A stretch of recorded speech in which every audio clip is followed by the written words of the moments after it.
absolute pleasure to have you here. How are you doing, mate? Dude, very well. Looking forward to it, and excited to jump into everything and anything we're going to talk about. Perfect. I'm glad to hear it. Well, I want to start off by talking to you about your past, your experience. So, if people haven't seen Aaron's story, there's a lot of stuff online from it. You're really prolific with your online content. It's quite very impressive, and we'll touch on that later. So, I don't want to explain your story. I want to touch on the pieces that I think are most relevant to the audience. So, for example, you started out in employment. You always knew that there was more for you, as many of us do. You know, you get to your early to mid 20s, and you start to believe I could do more than this. This is really constraining me. There's more to life. And I've seen you talk before about the importance of having your reason why. So I really wanted to talk to you and ask you, what was your reason why, and how did you start to define it and know that this is what you wanted to work towards? Yeah, great question. I think the reason why is like that fundamental, like the foundation. Why does anyone want success? Why does someone want to leave their job? I think what I've learned over the years now is that was such a huge part. So for me, I think identifying early on that I did have a flair. You don't necessarily know what it is, but I did know early on, even in my early teens. I mean, honestly, even before my teens, to be honest with you, key traits: loud, outspoken, very in your face, kind of, holding center of attention, confident. And I think that was always, you're always trying to sort of get a message out there, or you're trying to express yourself. And then I think it comes down to direction. I always knew that I had something to say. And typically, if someone's always got something to say, they're normally a bit of a doer, a bit of an action taker. So I had like key traits.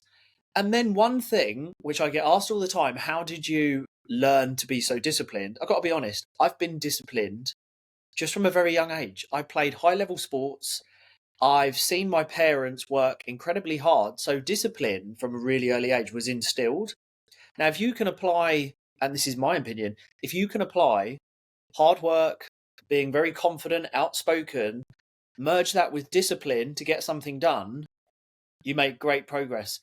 And the older I got, the more I changed my network. And the reason why, when my son came into my life and I really had to pull my finger out, the only way for me to really excel at that point was entrepreneurship, which led me exploring business and getting around people who were entrepreneurs and in business. And that's kind of where it started for me. I think it's really interesting, and I think the link between sports or health and fitness, discipline, and then business is something that I think needs to be explored more. It's what we do a lot of with our clients who are looking to scale their businesses, because there's such a relationship between sports and discipline. And then if you then turn that around and go, okay, well, if business is a sport, which really it is, you should be having fun, you should be solving problems, teamwork's a massive element, then discipline resembles a very similar shadow, doesn't it? And if you look at all the guys, or the girls and guys, anyone who's been super successful, one of the first things they'll talk about is discipline. And then also, obviously, they'll talk about health, right? So is that something that you've seen in your journey? I'm adding on health there into your journey. 100%. Even go a bit broader and a bit deeper than that. Let's jump back to the 80s and 90s. You had overweight women, overweight men who were in business, fat, slobby, mooby, just out of shape. And ultimately, they're trying to build wealth, preserve it, and grow it. But yet their physical condition is so poor. They're tired, they're lazy, they're getting everyone else to do everything. They're not building enough relationships. They're not working out. They're not evolving in every area of their life. Jump forward to where we are now, even really starting from 2010, we've seen a massive shift in people getting lean, ripped, jacked, shredded, being highly disciplined in their fitness. It just then transitions and merges into the business world, and it keeps you laser focused. Because if you can say no to food that you love, and you can swap that for, organic, high energy, good nutrients, and then you can swap the booze and all the fags and the drugs for literally bottles of water, keeps you hydrated, gets rid of all the toxins. You perform so much better in business. As we were just talking about, Jason and I, being a little bit of competition in fitness, it levels you up. We're not in the 80s and 90s anymore. So merge fitness, absolutely 100%. I think, yeah, I mean, it's literally spot on, isn't it? And there's so much to be said for looking after yourself, and then the massive effect it has on business or on your team or on your relationships. Because this morning I was with a client downtown in Dubai, and he has come to us because he's talking about growing his business internationally, but also he's just started running, and it really resonates with him that once he starts to look after his health and fitness, his business has started to grow organically. So people have had more interest with him. He's been able to be more disciplined, more productive. And it's sort of come to the conclusion that there's such a link between everything. And I wanted to touch on this when you just mentioned discipline there, because I know that you grew up in a hardworking family, and your parents were hardworking people. And how, we also talk about law of attraction. So if you've got a group of 5 friends and you've got the 6th and they're all smoking, you're probably going to smoke. How have you seen that in your business? And did that impact you when you were younger with that family ethic of hardworking and problem solving, and then that being instilled into you? Yeah, look, the thing with me, right, is I never play my own pity party, right? I never barely even talk about my upbringing, because it was hard at times, and my parents went through a lot of struggle. But I recognise people don't care, right? People don't care. They want to see the result. They want to see the action that you take. So the transition for me was massive, and you could really tell in my life and my going from there's a difference, the poor mindset and the rich mindset. You don't need to be rich. That's the first thing to acknowledge. You don't need to be rich to have a rich mindset. It's purely the social circle.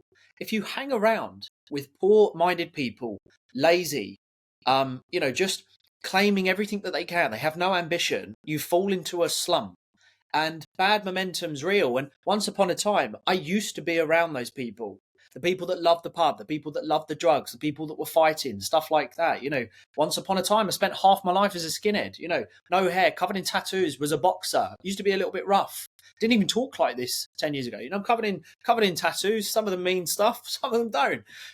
But it's so possible to change. What happened was when I started networking in London, and I really had a reason why. I had purpose. I understood money. I knew it was a tool. I don't come from money.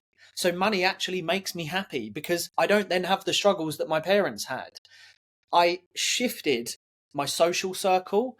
My mind blew up with possibility. The light bulb moment happened. And I blended that with business owners, fitness gurus, experts in wealth. Honestly, and my life changed. And then I just had absolute clarity from there onwards, mate. And, it's got me to where I am today. I love to hear it as well, but I love to hear that it was a messy start, because I think so many people who maybe listening to this and you've got a business, maybe you haven't got a business, and people always think I have to have the perfect idea to start. I have to have the perfect thought process before I take action. And what you're saying is, what I believe as well is just crack on, and you'll make so many failures, but from every failure you learn and move forward. Is that sort of the same experience you've had? Dude, I talk about this all the time. I do a lot of content. As soon as I start talking about cost of living on my TikTok, it pops, because you get push and pull. My view on everything: don't fucking moan about the world, get on with it. It's like victim mentality. I see so many comments come through, dude. I'm like, I'll be looking through the comments. I can't reply to everyone. And I'm like, holy shit, we're in a world that is victim mentality. Poor me. No, I think the first thing to identify, right, what I have learned along this way, I've cut off a very close family member of mine. Did it like that. No issues at all. I've grown up with her my whole life because it was toxic. I will make the necessary moves, and I'll be proactive to identify a problem. I create the solution, and then I move forward. That's the thing with cost of living. You can either moan about the fact that bread has gone up 42p and that petrol's gone up 70p, or you can pull your finger out and we can fucking get on with it. So I'm just I've always been proactive, dude. If I want to build a business, I'll build a business. There's no good news or bad news. There's just news.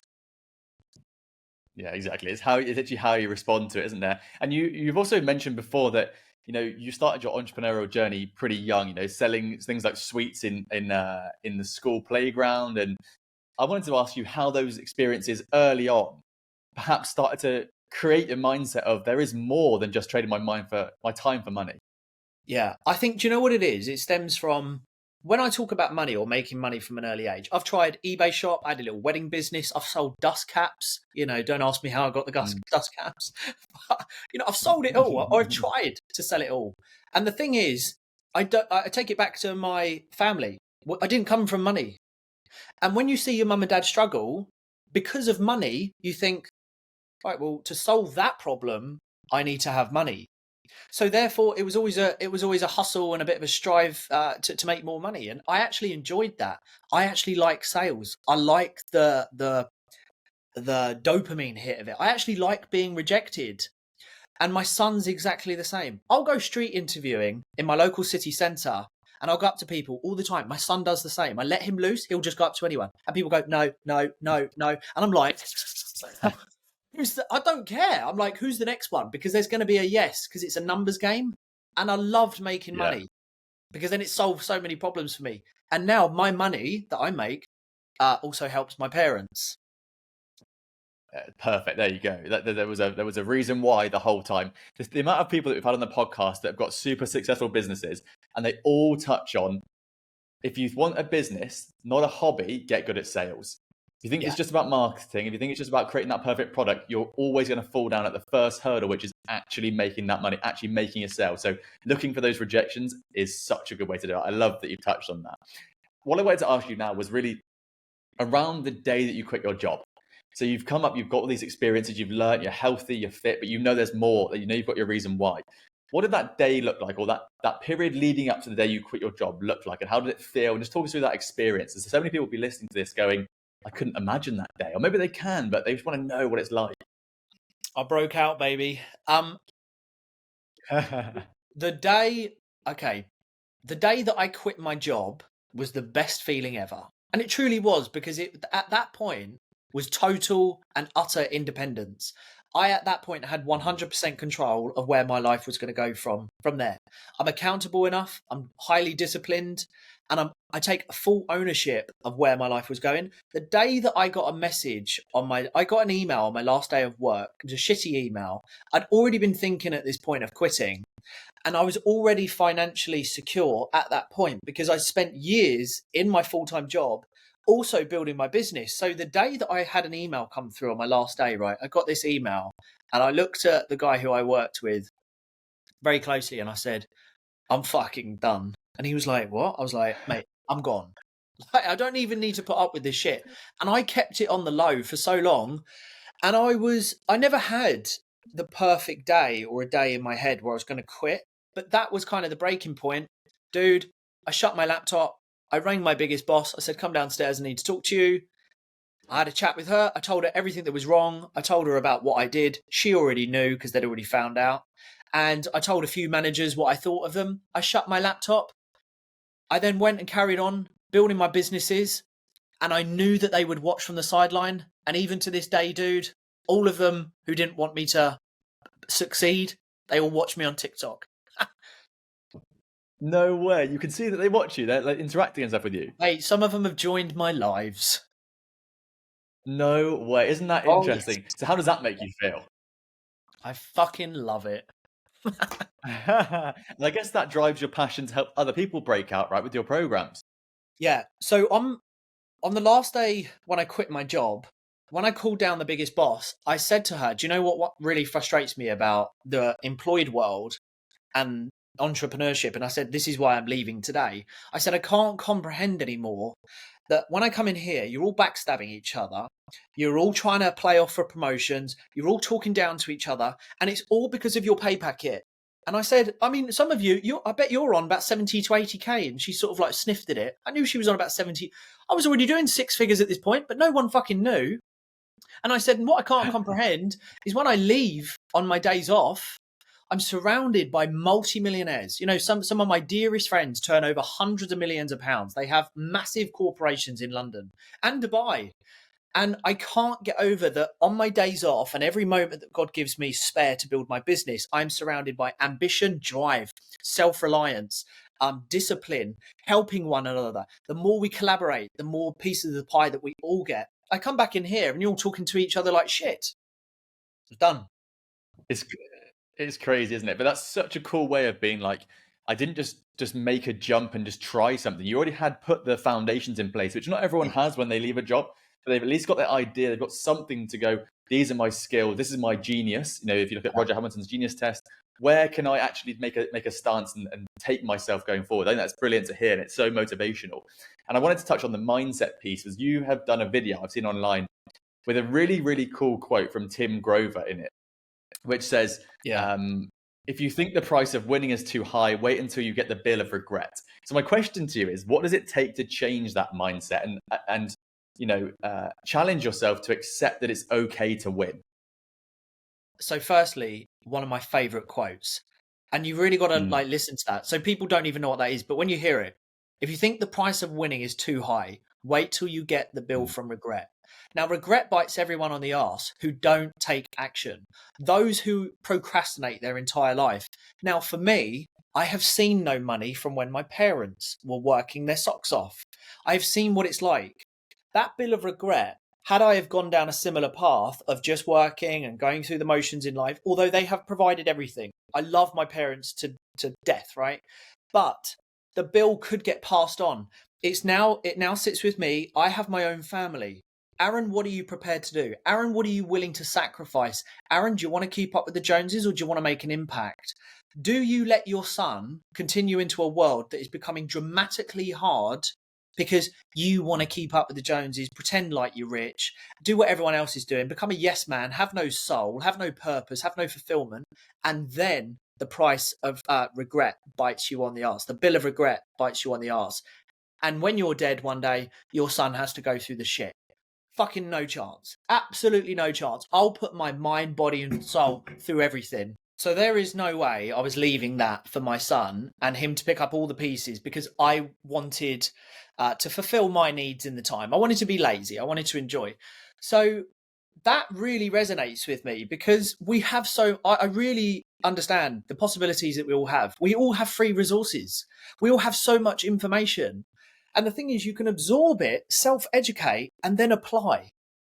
And I just, honestly, I would hate myself if I got to 60 years old and I struggled myself, my family struggled, we didn't have a good retirement life, and I look at my son and I think, you've got a hard life ahead, dude. I'd fucking kick myself, man. Because I think it's really interesting that you put it like that, like keeping up with the Joneses, because it is easier than ever to create a business nowadays in terms of the tools and in terms of the impressions and the reach you can have. But equally, it's difficult because it's more saturated than ever. But then saturation is not a bad thing. It's proving the marketplace. It's proving the market fit. So it literally does come down to mindset, like you say. So, what do you think? And maybe you're going to relate back to the keeping up the Joneses. What do you think keeps people in that mindset that holds them back? What is that happening? It's social comparison. We are in a world at the moment where everyone suffers from anxiety, depression, social comparison. Everyone's competing with someone they don't even know. And this is a step-by-step that most people are doing, which is leading to their downfall. First thing in the morning, most people wake up and they look at their phone. Their alarm's literally gone off. They don't even acknowledge their partners. They look at their phone, and what they do is they socially compare. And that's subconscious. They look at everyone flying business class. They look at everyone wearing the nicest thing, driving the nicest cars. And then that is very draining on the mindset, because you haven't got what they have. Second part of that is, what do most people do when they wake up in the morning? If they're not going to the gym, go downstairs, coffee. That's a caffeine. That's a stimulant. That then makes you slightly paranoid and anxious. Third part of that awful morning routine for most people, 43 million people in the UK, they're then going to a job that they don't fucking like. They've done a 3-step process which has set them up for failure.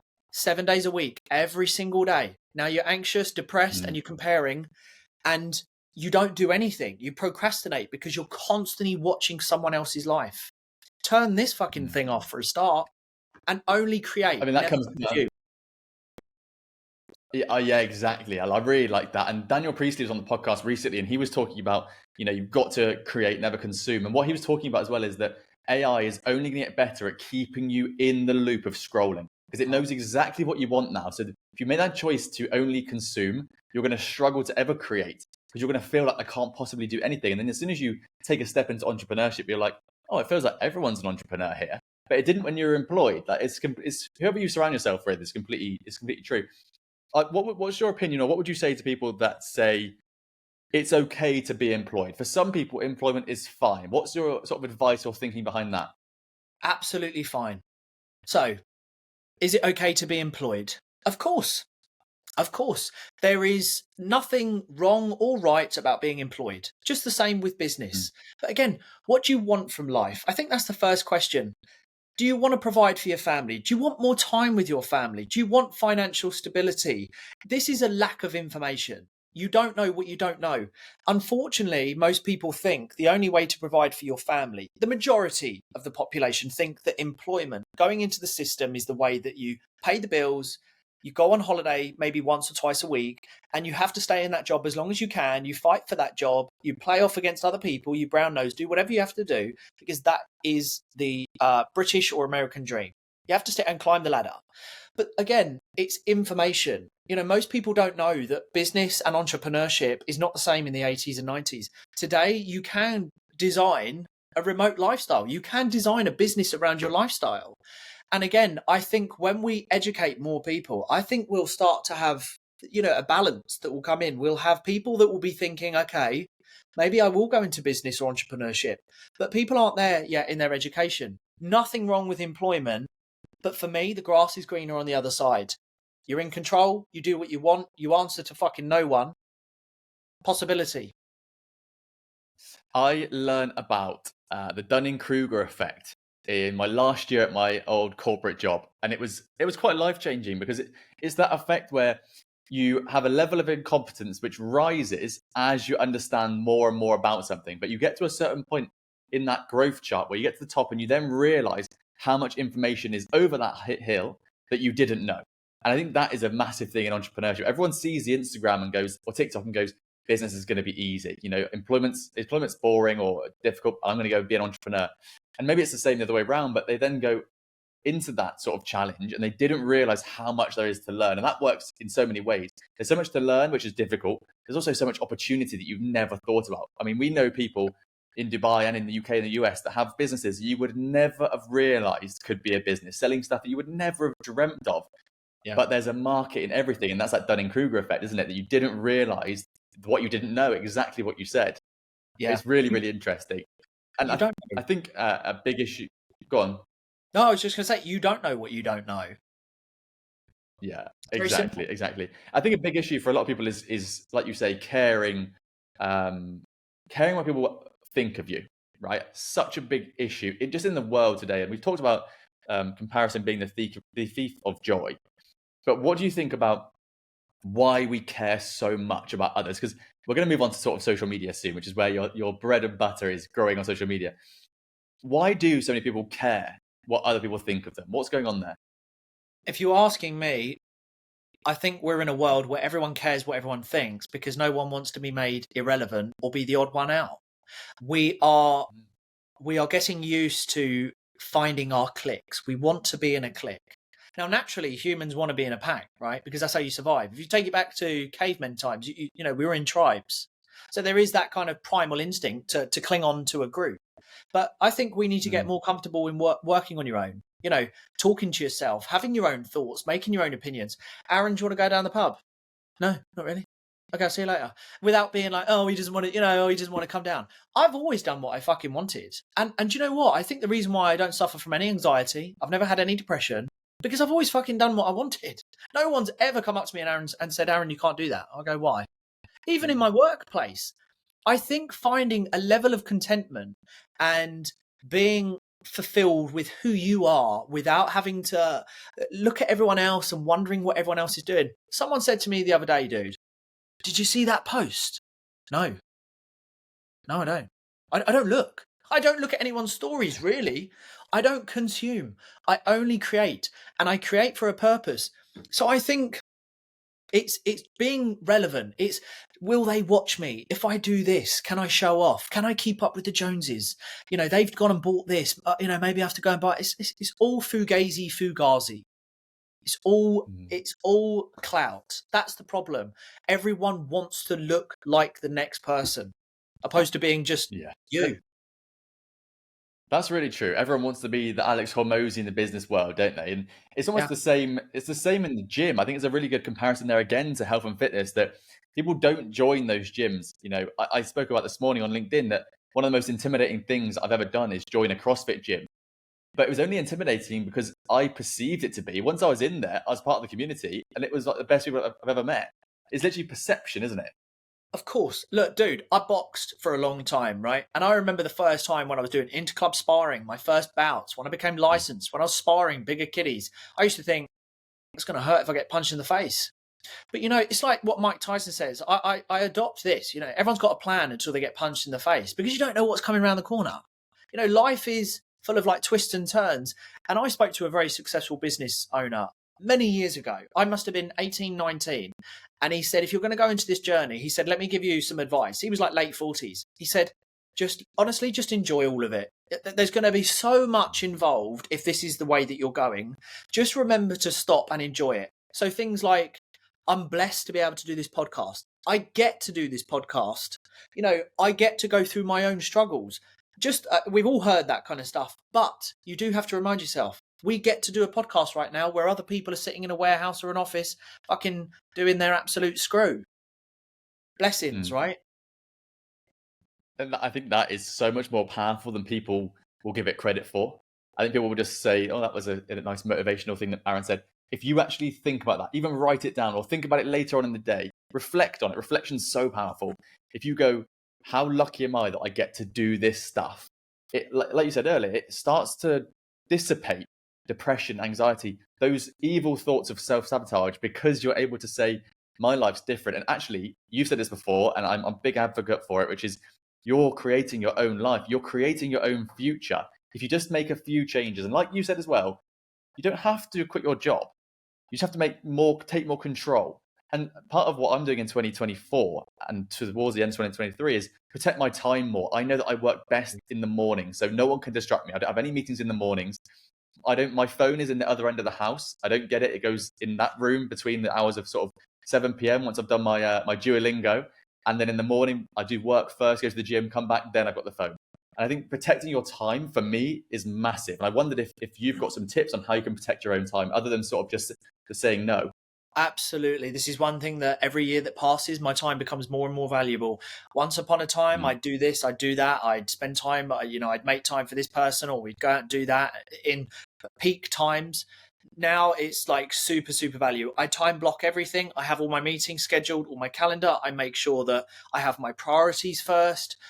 Everything is priority. Everything comes down to a priority order. Your money, your time, your social consumption, your fitness, all of it is priorities, absolutely priorities. And with time, as you get older, you start to think, I need to really value my time, which also is a great reflection in the workplace. I just want to say this. Once upon a time, I was that person when I was very young. How many people go into the office or the warehouse or wherever, and they find these 2, 3, 4 hours during their work hours, and they just sit there like this? All those precious hours that could be spent developing, self-helping, self-educating, learning how to make more money. So many crucial hours in a day, and people haven't quite got it figured out in how to really prioritize and value their time.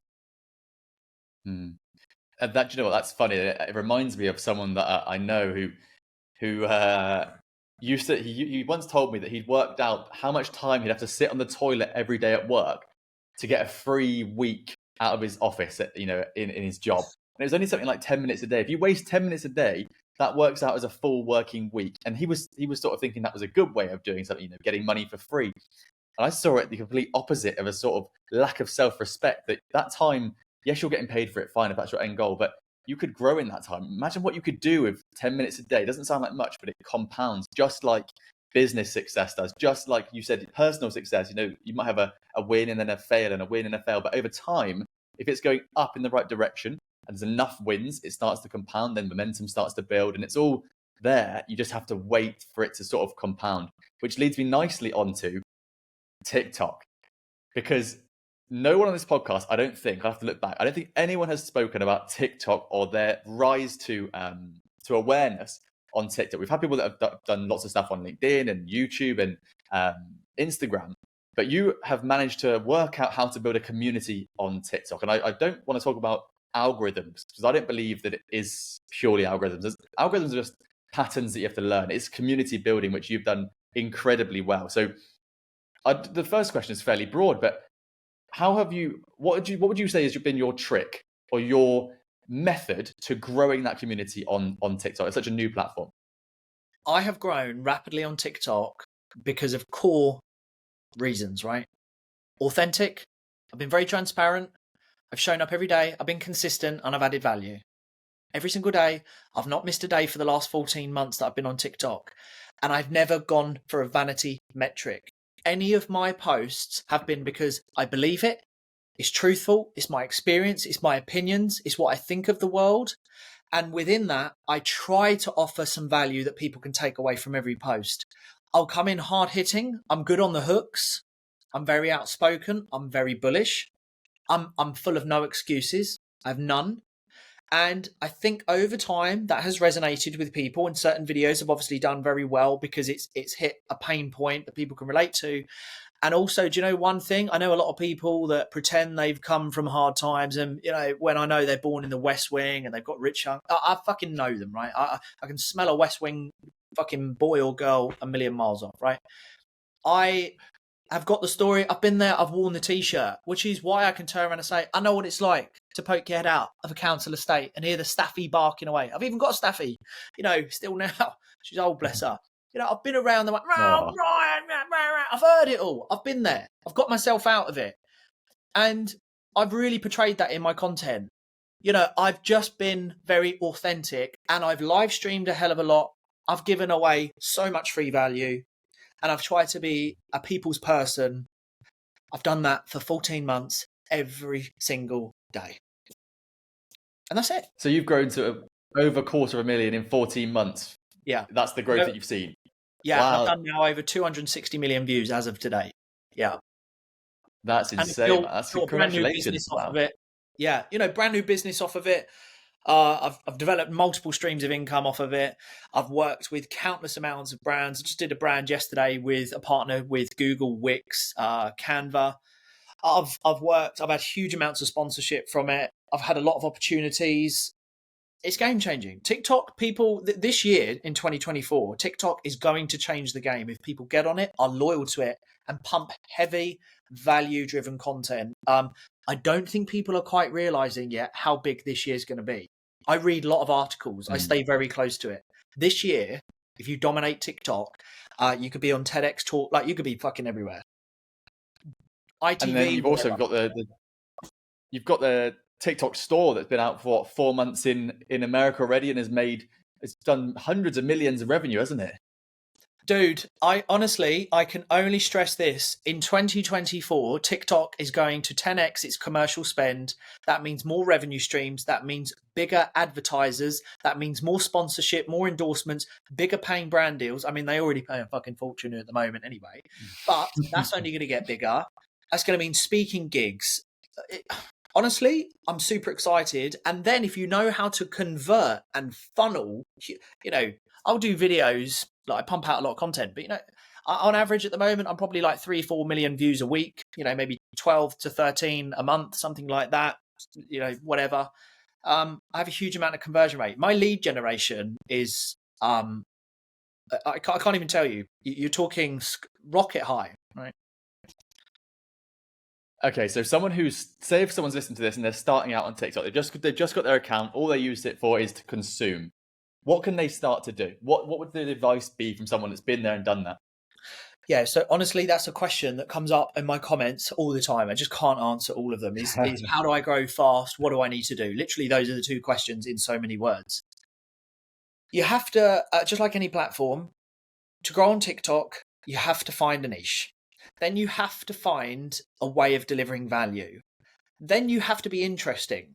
Because boring content doesn't grow. Like if you're boring, you don't grow. You do have to learn hooks. You have to evolve with longer form content because TikTok is ultimately wanting to compete with the mothership, YouTube. We know that. It's happening. We're going to have bigger advertisers. So for me, I'm always thinking, right, Aaron, the content that I put out, if it's still relevant and it still pops in the next 2, 3, 4 months, if a brand sees that, is it going to add value to them? I'm always thinking of commercial. So I'm thinking the Mm, content that I'm doing and how I'm diversifying. How will Disney, Adidas, Dropbox, Canva, Captions, how will they get in touch with me? Moneybox, eToro, how are they going to get in touch with me? Am I delivering the right message, the right content, being a certain PG?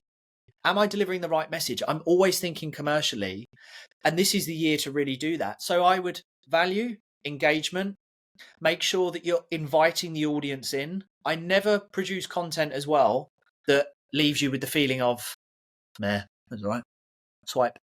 Mine's like, I don't agree with that. You can't say that, Aaron. Or, oh my God, I agree with that. I'm sending that to Lucy and Dave down the road. Fucking too right. That's my mm. boss. You have to create engagement and agreement, disagreement, push and pull, and then it grows.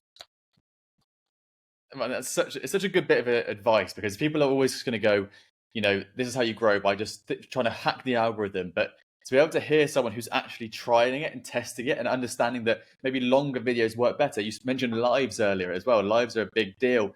And then understanding that they can be funneled somewhere else. So, for example, you were talking earlier about YouTube, right? YouTube's a big thing for you as well. Is that something you're growing this year? Yeah, I mean, look, YouTube for me has done something like 8.7 million views. I've done a lot of views for my YouTube for the size of it, but this year I'm going all in Mm, on YouTube. But YouTube is a great funnel. It's made even through ad revenue, it's made a lot of millionaires across the globe. It's for business mm. owners who really know how to tap into organic funneling and use call to actions within subconsciously within their video. Super, super powerful.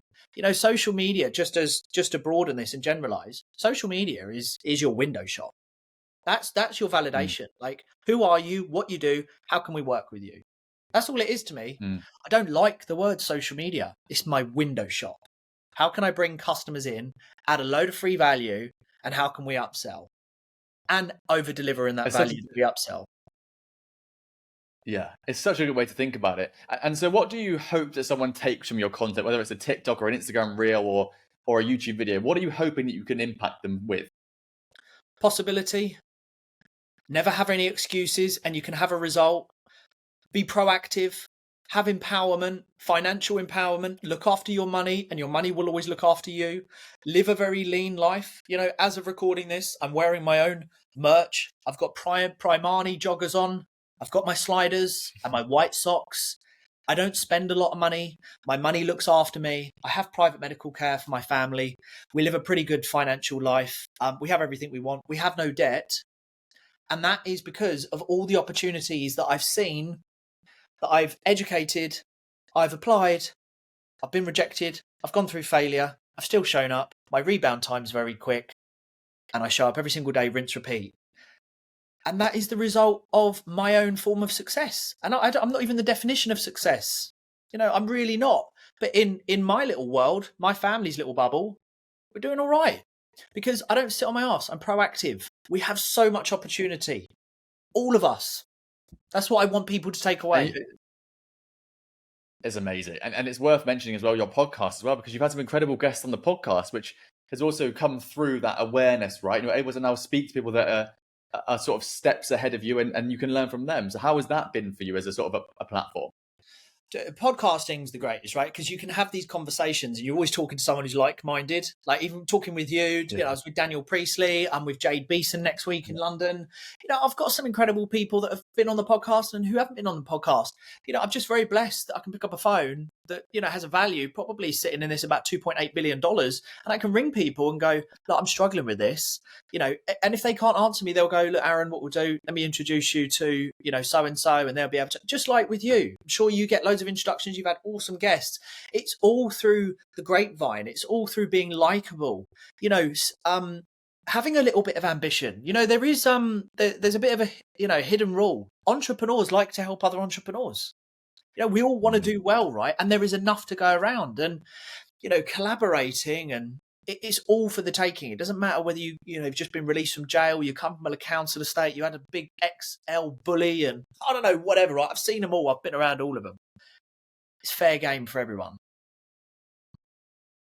That's a great point as well, by the way, about entrepreneurs wanting to help each other, because I completely agree. 85% of entrepreneurs want to help others, and then there's a small percentage who don't, and they're the ones just to steer clear of. Or Yeah. maybe because even the ones that are billionaires, they're going to help you more than the ones that do 5 figures, because they've got more to give. They're less scarcity in their mindset, I guess. Yeah. I want to bring that across, that sort of thinking and your whole principle, into your investing work, and talk about the principles or the strategies that you believe are crucial in your investing portfolio. What are you looking for? How do they align with you? So if I'm looking long term, right, I always imagine the worst. I think once you paint the worst picture, you can plan for the worst, prepare, kind of situation. So what I like to say to people is when they're saying, yeah, but I don't really know what to do or how to plan for my finances later in life, I just paint this picture very simply. This keeps me on my toes. Imagine when you're 60, 70, 80 years old, you don't know how long you've got left, you've got a few ailments. Have you got enough money to pay for private care in a nice home? If not, you may end up in one of these, state given care homes. You fall on the floor, someone comes in and goes, oh, fucking get back in your bed, not you again, like this, and treats you like shit. Or do you want to have the money to actually be picked up by someone who's really nice, who's not going to poison you in the IV, who can't stand their job because they're bitter, twisted and regretful? Do you want to have the money where perhaps, look, if you're older and you split up with your wife, your husband, you don't have children, who's going to take care of you? So I always think, okay, what kind of funds do you need to still continue a fairly decent lifestyle? Have you got the money to still be putting organic food into your body?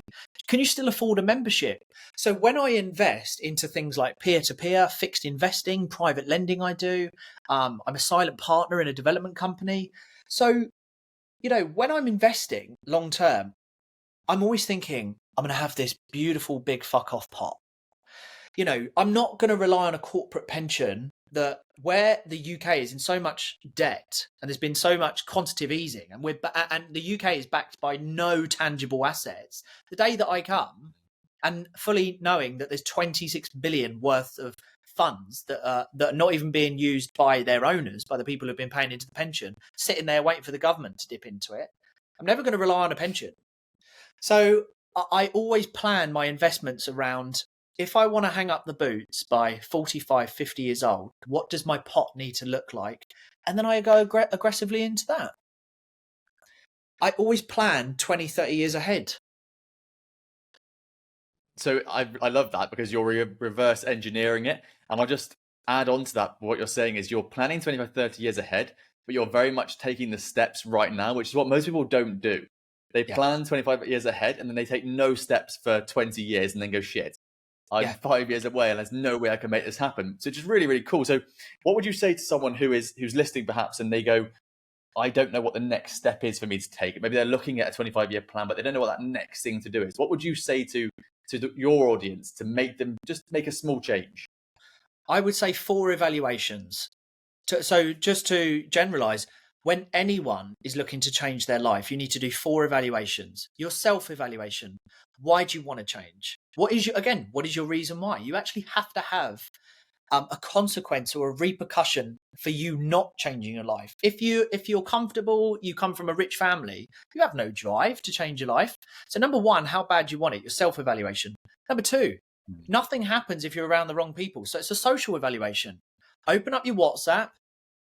Right, I'm sending fucking dick pic. Right, then I'm fucking cats jumping off of buildings. We've got people doing backflips, and we've got a kid that's broken his neck on a skateboard.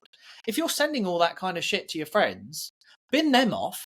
How many conversations have you had about money and entrepreneurship and business and fitness in your WhatsApp? If you haven't, full evaluation in your social circle. After that, it's a financial evaluation. Where does your money go every month? Like, what do you actually spend it on? And I'm literally on about, print off the last 3 months of your expenditure. What do you spend your money on? Get rid of all the bad habits, all the really bad expenditure, start investing, saving, emergency funds, all that good stuff for financial empowerment. And finally, number 4, time evaluation. Where do you spend your time? Are you consuming mind-numbing shit? Are you becoming lazy, fat and blobby by spending too much time on the phone? Start spending time, as we spoke about earlier, on you, developing, self-helping, self-educating, and then finally put that into implication, 4 evaluations. That's incredible. And what about accountability? How would you find or help someone get accountability to do that? With some people we listen to this perhaps, or they're watching it, they're on the sofa, they feel that you've just described them as a person. They've got friends sending them cat videos, they're fat, they've just eaten a pizza, whatever, they're stuck in a job. How do you help them find the accountability to go, okay, I'm going to make this change, but I know that in 2 weeks, we're recording this on the 17th of January because it's ironic because it's the day that every single person gives up their New Year's resolutions. How would you recommend that they sort of stick to something that they're going to go for? Again, you need a consequence. Nothing happens if there's not a repercussion. If I don't do that, this will happen. It goes back to the whole thing, and I know it's a bit dramatic, but I'm not the first one to say it, I won't be the last, but a lot of people have said this. But if you were to put a gun to one of your family members' head, or someone was to put a gun to someone and say, if you don't do that, I'm going to end your family member, someone would go and think, right, I need to do it. So whatever your consequence or repercussion is, whether that's regret, whether that's fear of being broke when you're older, I don't know, whatever, but you have to have something tangible which you can remind yourself when things get really tough to go, I need to rebound, I need to get back on the horse because Aaron or whoever, I need to do this, because if not, they will suffer. Again, if you think the price of winning is too high, wait till you get the bill from regret, passing it down to your children. So I think having something to always remind yourself, and then secondly, getting around the right people, having a mentor or having someone that can guide you, having someone that you can just pick up the phone and say, look, entrepreneurship, fuck me, it's tough. I've left my job. I've told everyone that I'm going to have a successful business, but I'm going to be totally honest with you. This is fucking tough. Any chance you give me a hand? Everyone will turn around and say, of course. Anyone rings me up that's just started a business that I'm friendly with, what do you need? Ask me 5 questions and I'll give you the best answers I can. Or join me on a live stream for an hour and a half. I'll answer all of them. Ask for help, have a tangible reason why and a consequence and a repercussion. And what about someone that doesn't think they have any value? Because what we hear more often than not, that people have followed our journey, they'll say, I'd love to be able to do it. How did you realize your value? And I say, I didn't have any value. I genuinely don't believe that I've actually got a skill set that on its own is interesting enough. I value stack my skills and I've got around the right people and just tried my luck at things that I knew I could potentially learn to do. So is that something that you can relate to, or is that people that have followed you have that sort of idea that they haven't got any value to give? And how would you help them discover that? I think if you're sitting there and you're going through imposter syndrome or you're questioning your value, I think really you just need to go back to the 80s, 90s, early 2000s. People were looking for degrees, A-levels. They wanted paperwork, and we've been so used to having to provide a bit of paperwork to say, this is who I am, this is the title that I have, and this is what I can do. Whereas really, again, it's an educational thing. You can create whatever the fuck you want. If you like collecting snail shells and painting them black and blue, I'm sure there's someone out there who loves doing exactly the same, and you could advise them on how to paint them the best and collect them and where to find snails, whatever, right? There is a market for most things now, but like anything, you need to understand, can I monetize it? Can I add value? Is this going to solve a problem? On what scale is it going to solve a problem? Is it going to solve problems in all countries? Are there books that I can learn about it? Are there other people doing this? Have other people been successful? And again, the whole thing with like blueprint leaves clues, right? I'm not the first one to say this, but it's the best way of explaining it. I have no idea how to bake a cake. But again, give me a cake recipe. You'll have a cake of some sort at the end of it. I keep doing it. I'm going to have a great red velvet or whatever at the end of it. So you don't have to have any specific skill sets in the beginning, because that's what education's for. Self-education, learning something new, enjoying it, going through like a trial period. Didn't like this failed, weren't keen on that, but this, fucking love this. Can I monetize it now? Can I grow it? Can I scale it? Can I operate it from my phone and laptop? Could it be a lifestyle business? Could be. So I think everyone goes through imposter syndrome, but let me just remind people as well, imposter syndrome is made up. I don't know who made that up. It's a made up word. It's not even a real thing. That's I think that is I like that you've said that, because so many things that we live by, or that people live by, or maybe I was thinking my mum, the 10,000 steps a day. You've got to get 10,000 steps a day, and that was made up by Fitbit to sell more watches. Same as imposter syndrome. Maybe it was made up by someone to sell something. I don't know, but I do agree that to a certain extent, there's a really good quote. I'm gonna mess it up now, but it's something like, you really need to understand the unimportance of everything. I've completely butchered it, but most things you do in your day, if you say, I've got a busy day today, and you say to someone, what are you busy with? And they say work. If they're an entrepreneur especially, what does work mean? That doesn't mean anything. You've made that up. It's unimportant. Are you doing sales in the morning and then content in the afternoon? What are you doing? And I think understanding that and understanding how unimportant most things are will level you up in a number of ways. That's what we've probably both learned from people we've spoken to in our circles, because the ones that get the furthest are the ones that protect their time. They understand the value they can give, even if it's not the value that they used to have or have started with. And they really prioritize the solution and also their health. And it's really cool to speak to you because you're resonating with everything that people need to know, and people need to just start to have that confidence in. Actually, it's quite. Maybe I'll put this question to you. What is confidence to you? Where does confidence come from? How do you see people with low confidence taking that step? I think confidence just comes from working on all elements of yourself. I think obviously that's the kind of key answer: fitness, health.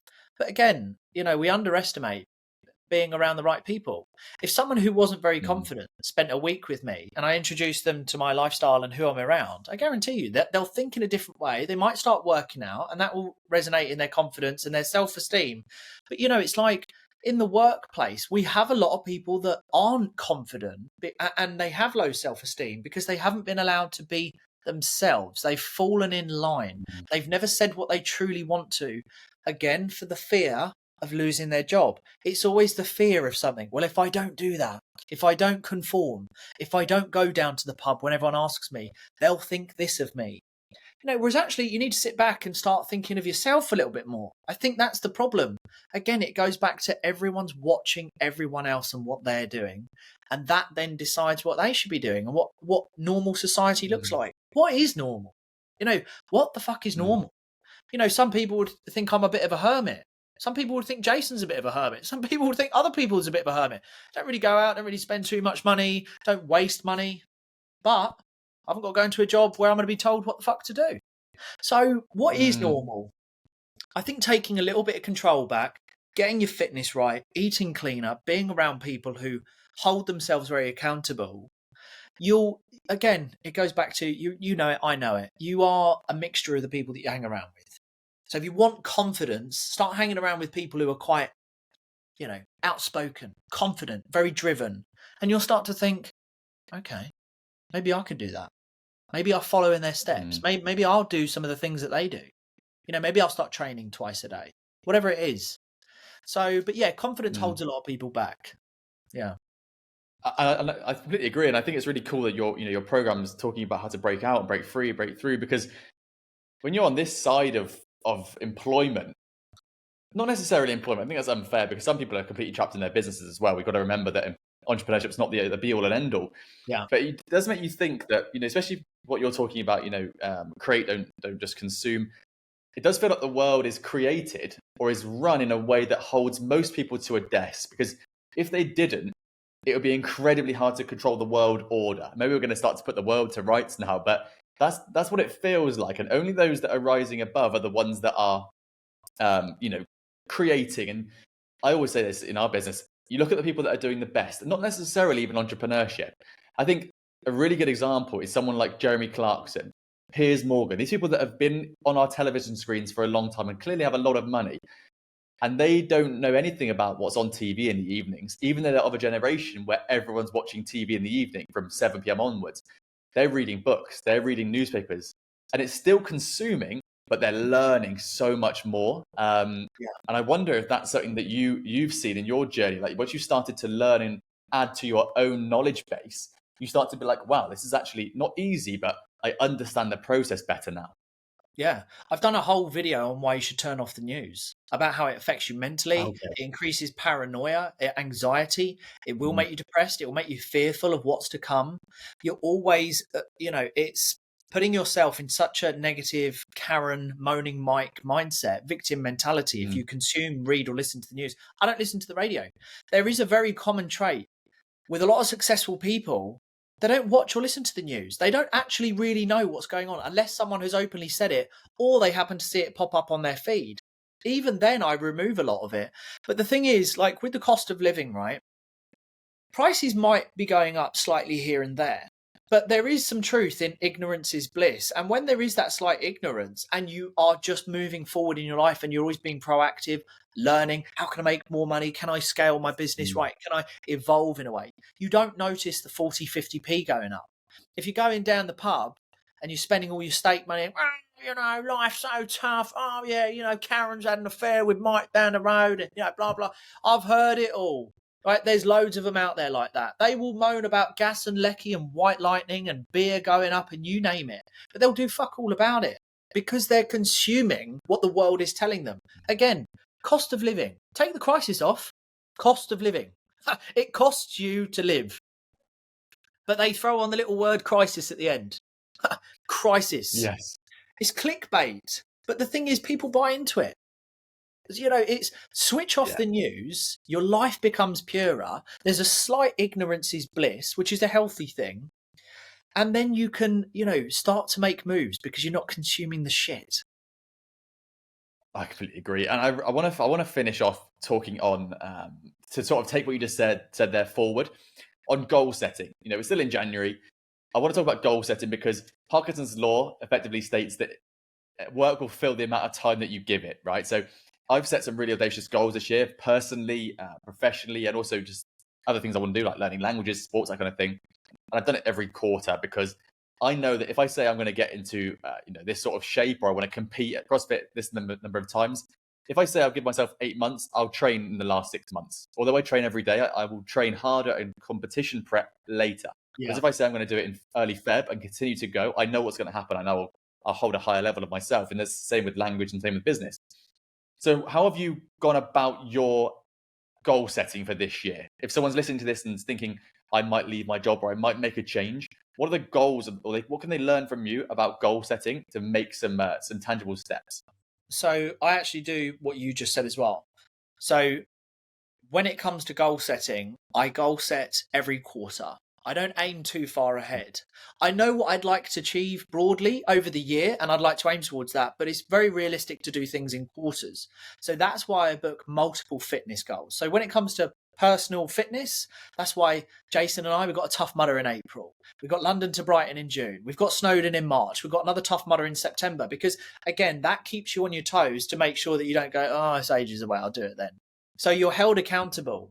The other thing is as well, just like business, you have to have a bit of a consequence. So if I don't do that, I won't be able to perform my best time or lift the heaviest weight or do a PB. So again, having that accountability quarterly with my professional goals. What am I going to do? What's achievable? But also, overwhelm typically comes from overload. So I won't overload myself. And like we were talking about earlier, I prioritize my time because I'm fully aware curveballs come out of nowhere. Like every day as a business owner, entrepreneur, content creator, is like solutions every day, like problem solving. So with the quarter, you can kind of set realistic goals, but know that things might throw you off track. So you don't get disheartened by going, well, at the end of the year, I want to do over 1 million. You get curveballed in the first quarter and you think, oh, well, that million's not going to happen. Whereas you think, well, I only set myself this goal for the quarter. I've just got to adjust and I can still hit my quarterly goals. So you kind of, just like in entrepreneurship, I suppose with quarterly goals, you reset every quarter and you can reevaluate. And then you can do again, just to throw it out there, every quarter, you could reevaluate the 4 evaluations, which I mentioned. Just check back in with yourself. So just like you, short term, but punchy, hard hitting goals that I can strive for. That's exactly what I do. It's awesome. And it's been such an interesting chat. There's so many nuggets in here that people of all abilities and all levels of business and personal and fitness life can take away. It's been so helpful. So thank you so much for your time, Aaron. It's been awesome. Absolute pleasure. Apologies for the heavy swearing. That's just me.